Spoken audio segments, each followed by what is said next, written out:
시청자 여러분, 밤새 잘 주무셨습니까? 경제부동산의 김동수입니다. 여러분, 2020년 부동산 시장은 다사다난이라는 말이 너무도 잘 어울리는 한 해로 기억될 것입니다. 그동안 오를 만큼 올랐다는 평가가 주류를 이루면서 올해 초만 해도 시장이 이렇게 요동칠 것이라고 예상한 전문가는 거의 없었습니다. 지난 2014년부터 꾸준하게 집값이 상승했습니다만은 특히 문재인 정부 들어서고 더욱더 가파르게 상승했습니다. 왜 이렇게 집값이 올라간다고 생각하십니까? 팬데믹 사태라는 전대미문의 충격 이후 경기 침체 우려에 따라 부동산 침체 전망이 제기가 됐지만 실제 시장은 반대로 움직였습니다. 결과적으로 이번 사태가 가격 상승의 발단이 되었고 부동산 시장을 요동치게 했습니다. 한국은행이 지난 5월 사상 최저 수준인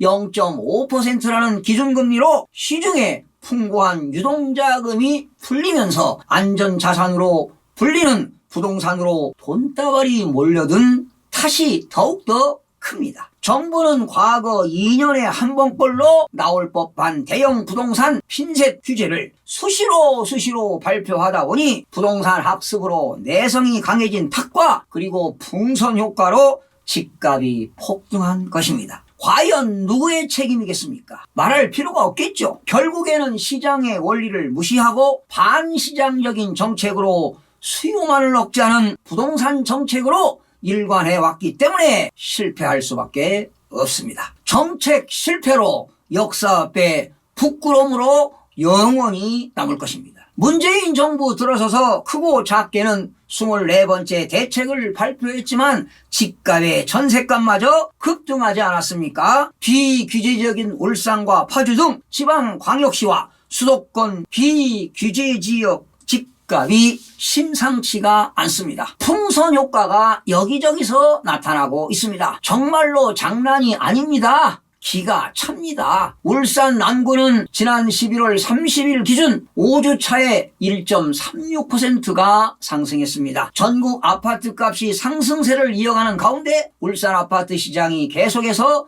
요동치고 있는데요. 특히 신정동의 강변 센트럴 하이츠 2011년도 건축인데요. 전용 면적이 140.007제곱미터가 지난 1월 29일 5억 2천만 원에 거래가 되었습니다. 5층입니다. 그리고 10월 29일 7억 5천만 원에 2층에 거래가 되었고요. 11월 13일 9억 4천만 원에 7층이 거래가 되었습니다. 올해 초보다 무려 4억 2천만 원이 올랐습니다. 또한 옥동 롯데 인베스 1단지 2006년도에 건축했는데요. 전용 면적 84.9306제곱미터가 지난 1월 20일에는 5억 3천만 원에 3층이 거래가 되었고 6월 18일에는 7억 500만 원에 4층이 거래가 되었고 11월 5일 9억 5천만 원에 7층이 거래가 되었습니다. 역시 올해 초보다 무려 4억 2천만 원이 올랐습니다. 전용 면적은 다르지만 비슷하게 가격이 오르지 않았습니까? 기가 잘 오르십니다. 여러분, 중산층들이 12년 동안 한 푼도 안 쓰고 모아야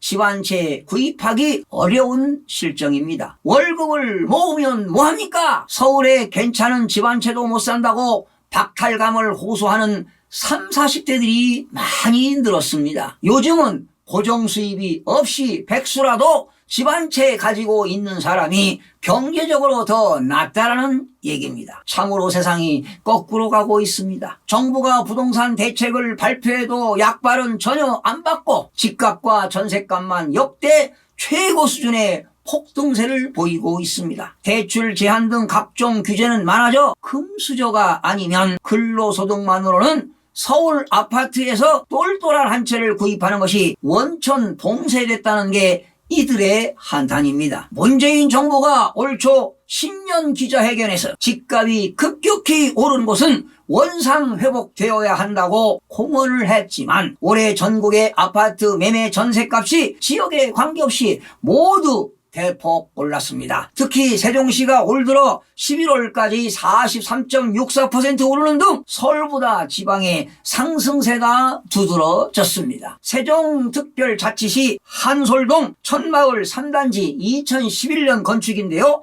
전용 면적 149.71제곱미터가 이달 1일 17억 원에 손바뀜 됐습니다. 역대 세종아파트 실거래가로는 가장 높은 금액입니다. 같은 단지 전용 면적 84.96제곱미터가 올 1월 18일 4억 4,700만 원에 거래가 되었고 7월 29일 6억 1,500만 원에 거래가 되었고 10월 24일에는 8층이 8억 원에 거래가 되었습니다. 무려 올해 초보다 무려 3억 5천만 원이 올랐습니다. 이 단지는 8월까지는 거래가 활발하게 이루어졌으나 9월부터 현재까지는 거래 절벽 현상이 나타나고 있습니다. 행정수도 이전 논의 이후 세종 아파트 값은 이미 웬만한 수도권 집값을 뛰어넘은 상태입니다. 심지어 중소형인 84제곱미터 매매가가 10억 원을 넘는 사례도 급증했습니다. 지난달만 해도 세종시 내 4개 단지에서 84제곱미터 실거래가가 10억 원을 넘어섰습니다. 연초부터 오름세를 보이던 세종 아파트 값은 6.17 부동산 대책으로 대전이 조정 대상 지역으로 묶이면서 빠르게 뛰기 시작했습니다. 이런 와중에 7월 여당이 행정수도 이전 추진 방침을 밝히면서 세종 집값은 상승세가 지속되는 가운데 행복도시 외곽 조천읍 위주로 상승하고 있습니다. 한국감정원에 따르면 지난달 기준 올해 시도별 아파트 매매가격 상승률은 세종이 43.64%로 전국에서 가장 높았습니다. 날마다 경신되는 사상 최고가를 보면서 사람들은 너나 할 것 없이 뛰어들고 있는데 바로 무모한 짓이라고 생각이 됩니다. 2008년 글로벌 금융위기 등 과거 세계 경제위기 당시 공통적인 현상이 존재했습니다. 주가 폭락과 기업 도산, 대량 실업 등이 본격적으로 나타나기 직전까지도 주식과 부동산 가격이 무섭게 상승했던 것입니다. 놀랍도록 닮았습니다. 언제 어디서 시한폭탄이 터질지도 모릅니다. 철저한 대비와 경계를 해야 할 것입니다. 여러분, 지난 6월에 전국 매매시장 심리지수가 133.8을 기록했습니다. 정부가 6.17 대책과 연이어 7.10 대책을 발표하자 7월에 심리지수가 129.5로 하락으로 전환 후 8월에는 123.5, 9월에는 123.4로 하락을 보이다가 10월에 132.4로 상승으로 전환이 되었습니다. 최근 집값 과열 현상이 나타나고 있는 부산, 울산, 대구, 충남 등 수도권에서는 김포, 파주 등 지역에서는 해당 지수가 큰 폭으로 뛰었습니다. 정부가 핀셋 규제를 수시로 발표하다 보니 인근 지역에서 풍선 효과로 집값 급등 현상이 나타나는 것입니다. 물론 0%대 저금리 기조라든가 공급 부족과 수요 급증으로 주택가격 상승 압력도 없지 않아 있습니다. 3년 전 매매가가 현재 전셋값을 이미 넘어섰습니다. 3, 4년 전 집 살 돈으로 이제는 전세살이밖에 못하는 시대가 됐습니다. 서울 서초구 반포동 아크로 리버파크 전용 면적이 84.97제곱미터는 지난달 20억 원의 전세 거래가 됐습니다. 이 면적 기준으로 처음으로 전세가 20억 원 3층짜리인데요. 20억 원을 돌파했습니다. 지난 2016년 12월 30일 매매가는 17억 원이었습니다. 지금 전세값이면 4년 전에 집을 사고도 약 3억 원이 남습니다. 오른 전세값만큼 집값은 더 올라 지난 10월 30일 36억 6천만 원 13층이 거래가 돼 신고가를 경신했습니다. 무려 4년 만에 집값이 19억 6천만 원이 오른 것입니다. 이게 말이 되는 겁니까 이게? 이 같은 현상은 강남뿐만이 아닙니다. 서울 외곽 지역에서도 전세가가 3, 4년 전 집값을 넘어서는 현상이 확산하고 있습니다. 그러니 전세 사는 사람들이 화병이 안 나겠습니까 여러분? 우울증이 안 걸리게 생겼습니까? 바로 이런 것들이 거품이 아니겠습니까? 거품이 무너지게 되면 걷잡을 수 없는 퍼펙트 스톰이 올 수도 있습니다. KB 부동산에 따르면 올해 3분기 KB 아파트 PIR이죠. 소득 대비 주택가격 비율 서울 지역 집계치가 12.2였습니다. KB 부동산이 통계를 내기 시작한 2008년 이후 최고 수준입니다. 소득은 변함이 없거나 줄어드는데 반해 아파트 값은 계속해서 오른 탓입니다. 이에 더해 정부는 규제로 내 집 마련을 더 어렵게 만드는 중입니다. 정부가 대출 규제를 강화하는 등 수요 억제에만 치중했기 때문입니다. 여러분들도 아시다시피 부동산은 심리전 아니겠습니까? 이렇게 심리전이 강한데 시장에서는 국민들의 심리가 집값이 오르는 쪽으로 지금 분위기가 쏠리고 있는 것이 크나큰 문제입니다. 정부 정책에 대한 신뢰도가 떨어진 상태에서 규제만 남발한 결과 시장 안정에 실패한 것입니다. 정부가 주택 공급을 늘리겠다며 내놓은 빌라 공급책도 3040 세대를 분노케 하고 있습니다. 대표적인 것이 지난 11월 19일 전세 대책입니다. 아파트 전세난을 다세대 다가구 이주의 매입 임대 공급으로 해결하려고 나섰습니다. 정부가 각종 규제를 내놔 매매를 어렵게 만들어 놓고서는 공급 대책이라고 임대 아파트 잔뜩 내놓은 걸 보니 무주택자들에게 사실상 집을 사지 말고 평생 월세살이를 하라는 얘기로 들려 우라통이 터집니다. 이제 어지간한 서울 아파트가 대부분 10억 원을 넘으면서 30대 월급쟁이가 돈을 모아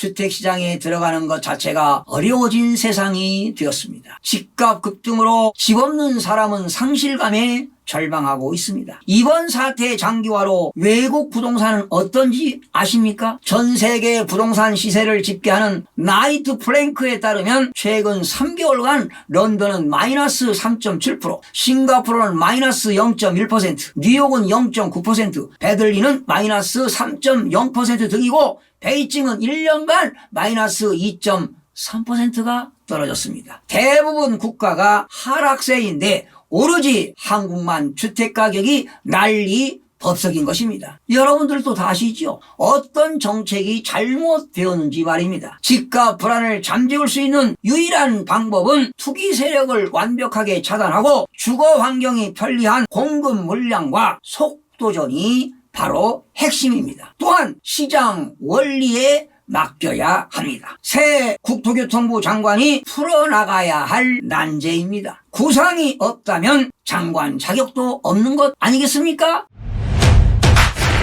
이번 사태 장기화로 일상이 무너지면서 실직, 폐업, 악성 채무, 연체, 독촉, 압류 이런 단어들이 자주 입에 오르내리고 있습니다. 팬데믹 그늘의 끝에는 파산이라는 벼랑이 있습니다. 일자리를 잃거나 수입이 끊긴 서민들이 벼랑 끝에 서 있습니다. 죽기 일보 직전입니다. 산소 호흡기를 떼는 느낌마저 듭니다. 통계를 보면 지난 10월까지 전국 법원에 들어온 개인 파산 건수가 4만 천여 건으로 지난해 같은 기간보다 10% 정도 늘었습니다. 스스로 경제활동의 엔진을 꺼버리는 파산을 왜 선택해야 하는 운명인지 안타까운 사연들이 가슴을 아프게 하는 아침입니다. 시청해주신 여러분 고맙습니다. 최선을 다하겠습니다. 마음이 드셨다면 구독, 좋아요 꼭 부탁드리겠습니다. 고맙습니다.